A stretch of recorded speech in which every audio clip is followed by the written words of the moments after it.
Yo soy Teresa Dichi, soy psicoterapeuta, psicoanalítica, mi ramo es ser psicoterapia psicoanalítica, trabajo en la clínica, mi trabajo es uno a uno con esos niños, con esas familias y con lo que corresponde a todo lo integral de esas familias. Si hay contacto con la escuela, contacto con médicos, psiquiatras, todo lo referente al caso en particular. Bueno, el bullying es una forma de violencia mantenida de una persona o un grupo de personas a otro individuo. Pero aquí es muy importante señalar que no toda violencia es bullying, porque caemos en un error y al generalizarlo, entonces le quitamos valor al concepto como tal. Entonces, pues básicamente es muy conocido 3 factores que definen que una situación la podemos nombrar bullying, ¿no? En primer lugar, hay un desequilibrio en las fuerzas. No necesariamente fuerza física, hay un desequilibrio en las fuerzas emocionales. Esto quiere decir que hay una parte fuerte y hay una parte débil. La segunda característica es que la intención de la persona que agrede es justamente molestar a otro individuo, es hacerle daño. Y en tercer lugar, esta situación se debe dar repetidamente, ¿no? Para poder considerar que una situación ya es una situación propia de bullying. Entonces, estas 3 características se deben de cumplir para poder llamarlo así, porque el término, si se empieza a generalizar, entonces va a pasar a perder el valor que tiene. Hay distintos, han categorizado el bullying en distintas ramas, no necesariamente se tiene que dar una en particular. Normalmente se hace una combinación de todas estas, pero pues básicamente lo han dividido en bullying verbal, que son todas las agresiones, amenazas, todas esas formas de dañar al otro a partir de la palabra.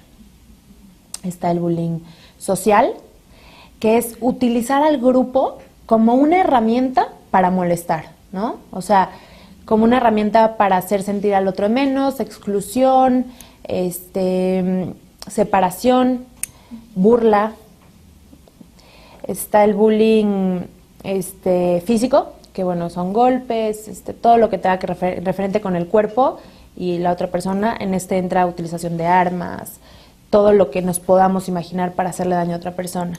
Y por último, que esta es una forma más de llegarle al otro, pero es el ciberbullying, que es todo lo de redes sociales, ¿no? Que se utilizan como medio y como herramienta para hacer aún más daño a la otra persona.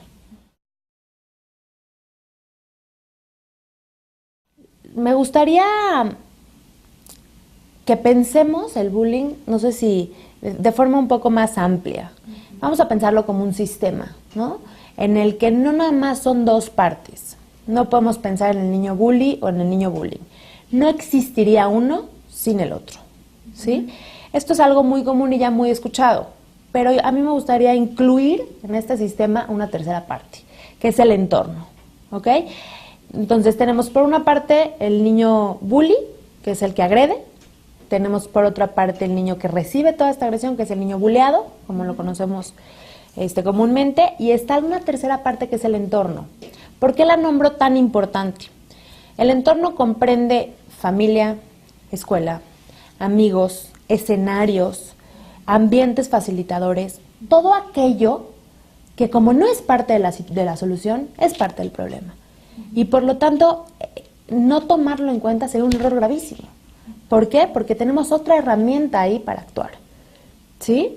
Entonces, en este sistema tenemos que entender que no hay buenos y malos. Si nosotros caemos en categorizar con juicios morales, estamos entrando al problema, ¿no? Porque estamos en todo este sistema de agresión. Aquí tenemos que ver a cada parte del sistema como responsable de lo que está pasando. ¿Por qué? Porque es la única forma de empoderar a la parte a poder parar y buscar nuevas soluciones. Si yo a un niño que es buleado lo llamo víctima y le quito toda la responsabilidad en este sistema, le quito todas las herramientas que tiene. Entonces, la primera forma de entrar como terapeuta y de poder ver este sistema es otorgarle a cada una de las partes una responsabilidad y así empodero a aquella parte a poder hacer algo al respecto para que esto cese, para que esto termine. ¿Ok? A nivel consultorio, me gustaría explicarles qué se hace con cada una de las partes, porque el trabajo es completamente distinto y es muy interesante. ¿Qué les parece si empezamos con la parte del niño, del victimario, ¿no? Que muy poca gente les pone atención y hay una chamba muy, muy extensa por hacer por ahí. En psicoterapia entendemos que aquella persona, normalmente los seres humanos, hacemos o actuamos lo que vivimos en pasivo, ¿ok? Esto va a chocar un poco porque no es la forma, nosotros normalmente vemos al niño que hace daño como el malo, ¿no? Como el desalmado, caemos en juicios como, híjole, y como que no siente. Al contrario, ese niño está sufriendo y está sufriendo mucho. ¿Por qué? Porque si nosotros partimos de lo que les dije anteriormente, entonces el niño va a actuar lo que ya vivió previamente. Y eso es sumamente doloroso. Entonces, con estos niños que son los malos del cuento, que son los más criticados, los más juzgados, pero también los más fuertes, hay un trabajo muy amplio por hacer. En primer lugar, demostrarle al niño, ¿no? Que esta forma de agredir finalmente es un círculo en el que él mismo, en el que va a actuar esa agresión, va a acabar autoagrediéndose finalmente. ¿Por qué? Porque el hecho de que él reciba en etapas previas en su vida agresión en pasivo y posteriormente lo actúe porque es la forma que él aprendió, o porque es la única manera de deshacerse de tanto dolor, o porque es la forma de llamar la atención, de buscar el cariño de otros, en fin, ¿no? Eso genera que el niño sienta cierta culpa, que el niño tenga, vamos a ponerlo así, ahora sí motivos por los cuales ser castigado. ¿Sí me doy a entender? Entonces, vamos a ponerlo así, un niño que sufre agresión, en casa, en el ambiente, en la familia, no importa dónde. En un futuro va a actuar esa agresión, ¿sí? En el momento en que él está sintiendo toda esa agresión, las preguntas que se hacen son, ¿por qué yo? ¿Algo habré hecho mal? ¿Algo habré dañado a alguien para recibir esta agresión? Sin embargo, en el momento en que él actúa, ya tiene nombre lo malo que hizo. Y entonces ahora sí merece un castigo. Ahora sí merece ponerle fin a esa culpa que él tiene, y son los límites que busca cuando daña al otro, ¿no? Porque tenemos que pensar que un niño que daña al otro está buscando límites a gritos, está buscando un castigo, está buscando una sanción que le ponga fin a la culpa que él trae adentro, ¿sí? Como él no puede ponerse límites aún, entonces busca por medio de portarse mal, de agreder, de ser malo, ¿no? En el sentido social, que el límite se lo ponga a otro, que el castigo se lo ponga a otro. Entonces si ustedes pueden ver, es un círculo de pura agresión, ¿no? Y cuando tú a un niño en el consultorio le demuestras, y digo demuestras porque no es enseñarle, es que él pueda comprobar en su experiencia que existen otras formas de sacar la agresión, otras formas de poder llamar la atención de otros, otra forma de ser líder, otras formas de que lo volteen a ver. Entonces va a entender que la otra, la de molestar, la vía anterior, deja de ser útil, porque le trae mucho más daño del beneficio que él pueda traer. Se trabaja mucho a nivel empatía, poder ponerse en el lugar de otro, poder nombrar los sentimientos del otro, ¿no? Que se dice muy fácil y en 2, 3 palabritas, pero son situaciones en las que el niño se ve imposibilitado a hacerlo. Se trabaja mucho el poder quitar a nivel inconsciente todas esas culpas que trae previamente y enseñarles que existen nuevos caminos que van más por el lado de la reparación, de cosas más constructivas. También se trabaja mucho con los padres de estos niños. Se les pide que pongan límites en casa, porque contrariamente a lo que los niños pareciera que exigen, lo están necesitando, ¿no? Lo están pidiendo. se les pide que evalúen las conductas que ellos hacen y cómo se llevan en la familia, porque muy probablemente el niño esté repitiendo muchas cosas.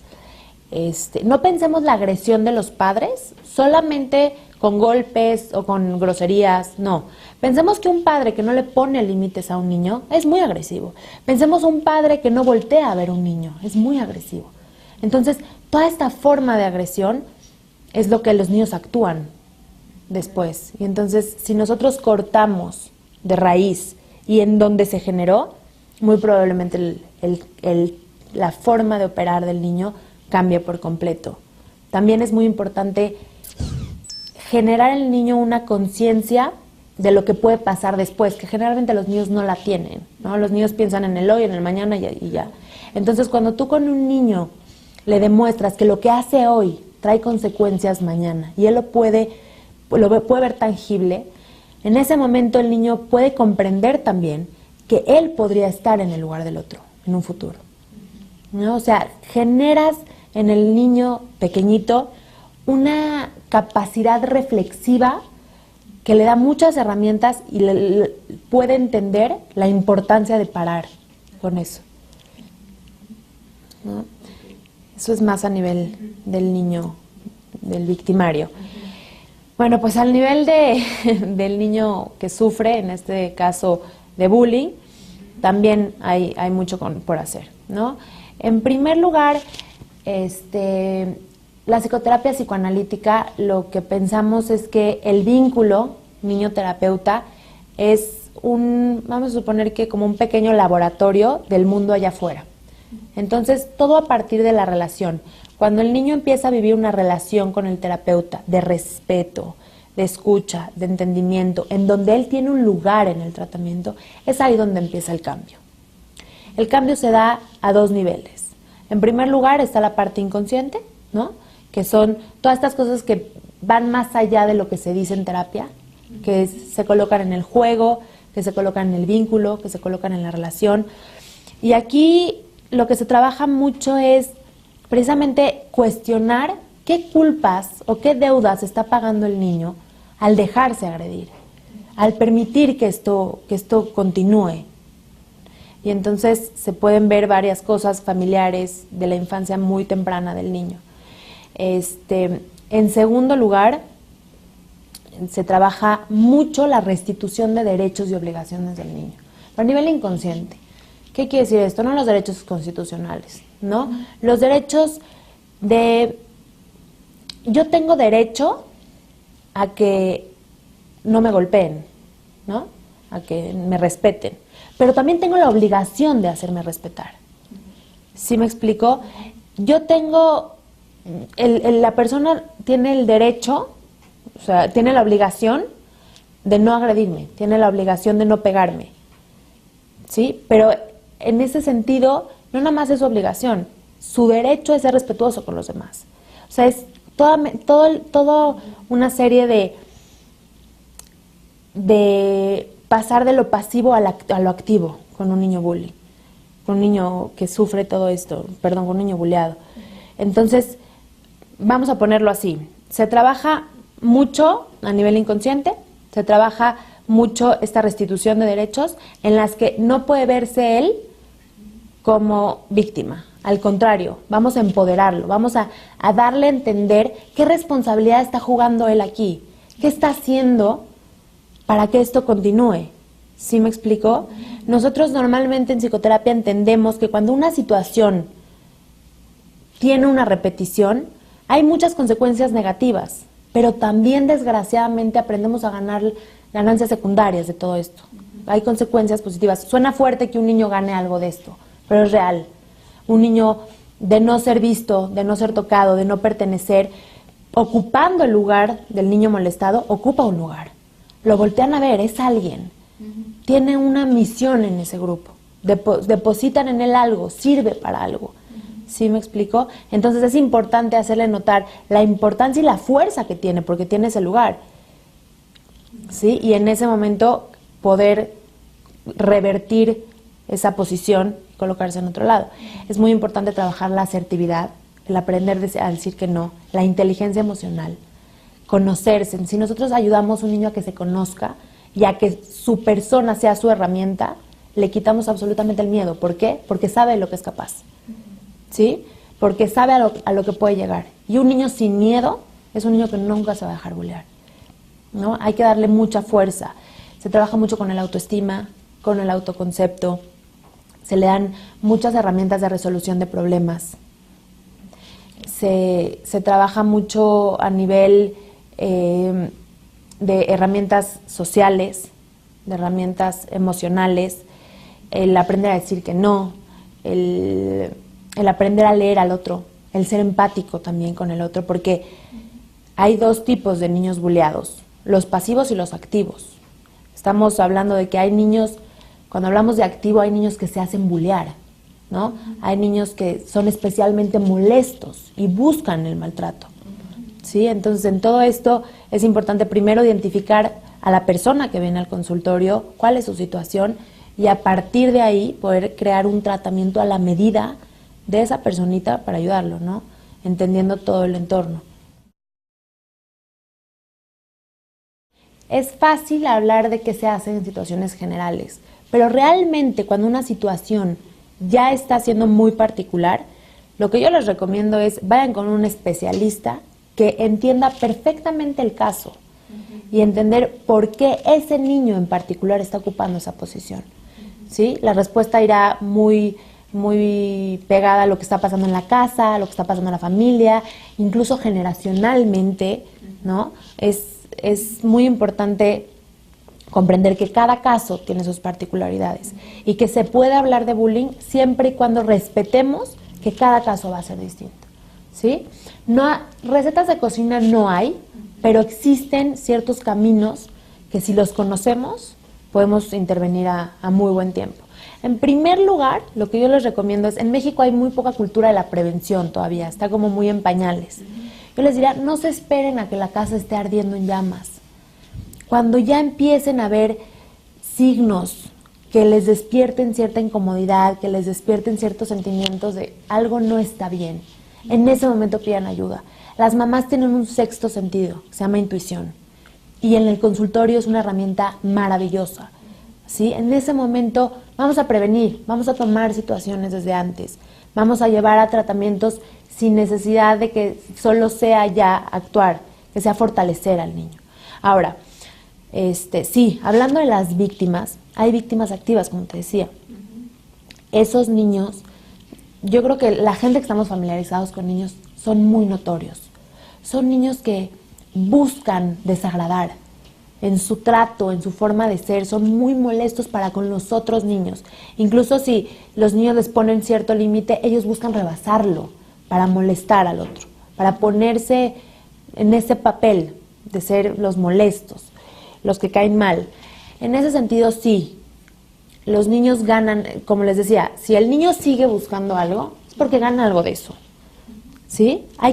Esta mamá que me dices, hay que analizar qué está ganando el niño, ¿no? ¿Qué está obteniendo de eso que no está pudiendo obtener por una forma más sana, ¿sí? Quizá atención, ¿no? Quizá lo están volteando a ver, quizá no lo nombran, ¿no? Y esto es muy triste, porque entonces vamos a imaginarnos antes del bullying qué pasaba con ese niño.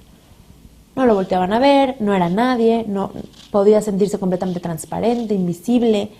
¿Sí me explico? Entonces, a partir de que lo molestan, recibe cierta agresión, recibe algo, ¿sí? Entonces, esa mamá, desde mi punto de vista, tiene una capacidad de observación bastante clara, ¿no? Desde afuera, y tendría que trabajar con el niño, que existen otras formas de recibir todo eso, que el precio que está pagando por recibirlo está muy caro emocionalmente. El sufrimiento y el dolor que está dispuesto a sufrir, finalmente le cuesta muy caro. Y las consecuencias a largo plazo son muy fuertes. O sea, pensemos de que una situación de bullying no se queda ahí. Y cuando se termina, no se terminó el problema. Hay que trabajar en todos los daños que causó en ese niño. Porque en un futuro tenemos de dos. O que este niño, que ya vivió en pasivo, lo vuelva a actuar, o que lo deje marcado de por vida. Y que en un futuro sea esta persona de una oficina que se deja también maltratar, o sea una mujer en una pareja que se deje maltratar por su pareja. O sea, no podemos pensar que el bullying termina ahí. ¿Sí me explico? Tiene sus consecuencias a largo. Tiene sus consecuencias a corto, mediano y largo plazo. Si ustedes ven en el consultorio, tenemos muchos adultos que sus situaciones más traumáticas son esas. ¿Por qué? No necesariamente porque sean las situaciones más fuertes, porque a cortas edades las herramientas que tenemos son muy pocas. Entonces, viene una situación y con pocas herramientas la vivimos demasiado traumática. Es algo que no podemos manejar, no podemos tolerar, y entonces se presentan síntomas que van más allá de lo que podemos, físicos, de personalidad, de ansiedad, de depresión, en edades muy pequeñas. Y eso nos habla de que se les sale de las manos a los niños. No lo pueden manejar. Yo los invito a pensar que esto es siempre, entre más redes de apoyo tengamos, entre más fuerte sea esa red, nuestro tratamiento y nuestra forma de intervenir va a ser mucho más completa, mucho más efectiva. Se trabaja a nivel, como terapeuta, trabajamos mucho a nivel familiar. ¿Por qué? Porque, como les estaba diciendo, el tiempo en el consultorio es escaso, ¿no? Quizá una sesión, 2 sesiones a la semana. Y el verdadero trabajo se hace en casa. Entonces, como terapeuta, ahí trabajamos mucho con los padres, otorgándoles herramientas para que el trabajo en el consultorio se multiplique en casa, ¿sí? Muy probablemente se empiezan a ver cambios, la verdad, muy, muy positivos, en el que la familia entera comienza a cambiar. A partir de esto, de trabajar límites, respeto, que en la casa se pueda vivir un ambiente de tranquilidad, que los padres prediquen con el ejemplo, ¿no? Respetando y haciéndose respetar a ellos mismos. Todos estos cambios traen a la familia cosas muy positivas. Se tiene que trabajar también a nivel escolar. ¿Por qué? Porque las escuelas y las instituciones afortunadamente tienen muchos programas, tienen muchas pláticas, asesorías. Sin embargo, un buen tratamiento involucra también que la parte psicoterapéutica tenga comunicación con la escuela. ¿Para qué? Para decirle, mira, este caso funciona así, necesito tu apoyo haciendo esto. Este niño en lo particular necesita que fortalezcas estas debilidades, necesita estas oportunidades. Y la verdad nos hemos encontrado con que las escuelas son muy abiertas. Las escuelas, cuando tú sugieres y les ayudas a ayudarse, en ese sentido la información la reciben de forma muy, muy positiva, con muchas ganas, y con toda la disposición a hacer algo al respecto. Es muy importante que se siga fomentando el conocimiento, que enseñemos este tipo de cosas. ¿Por qué? Porque, como les decía, hay 3 partes involucradas, ¿sí? El victimario, la víctima y un tercero. Ese tercero es todo lo que fomenta que el bullying se pueda dar. Entonces, si yo trabajo a nivel familiar, si yo trabajo a nivel escolar, si yo trabajo con los niños de la escuela, si yo trabajo con los testigos que son parte y no hablan o no dicen nada, lo que estoy haciendo es precisamente empoderando también a esas partes y demostrándoles que pueden ser parte de la solución. Pueden ellos realmente erradicar esto. Si yo los hago parte del sistema y ellos cortan con actitudes distintas, el sistema ya no va a seguir, ya no va a poder seguir sosteniéndose. Entonces hay mucho trabajo que hacer justo con este tercer ingrediente de esta receta del bullying, ¿no?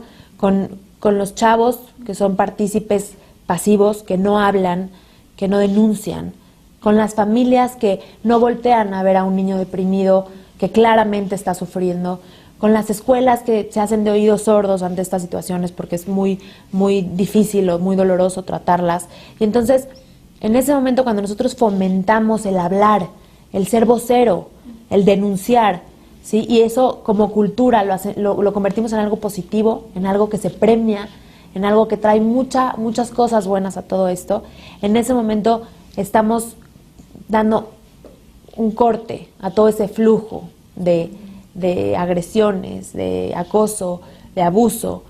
Y entonces, al ser parte de la solución, ese tercer ingrediente se siente realmente poderoso, lejos de pensar que ellos no tienen nada que ver con esto, al contrario. Entonces, es muy importante trabajar a nivel personal, particular, con las personas que integran esto, pero también a nivel social. Me parece que no hay que dar por hecho que la gente sabe, no hay que dar por hecho que la información es una información conocida. Es mejor pecar de dar más información, es mejor pasarnos en ese sentido, porque me parece que podemos llegar a erradicar muchas cosas a partir del conocimiento, a partir de la cultura.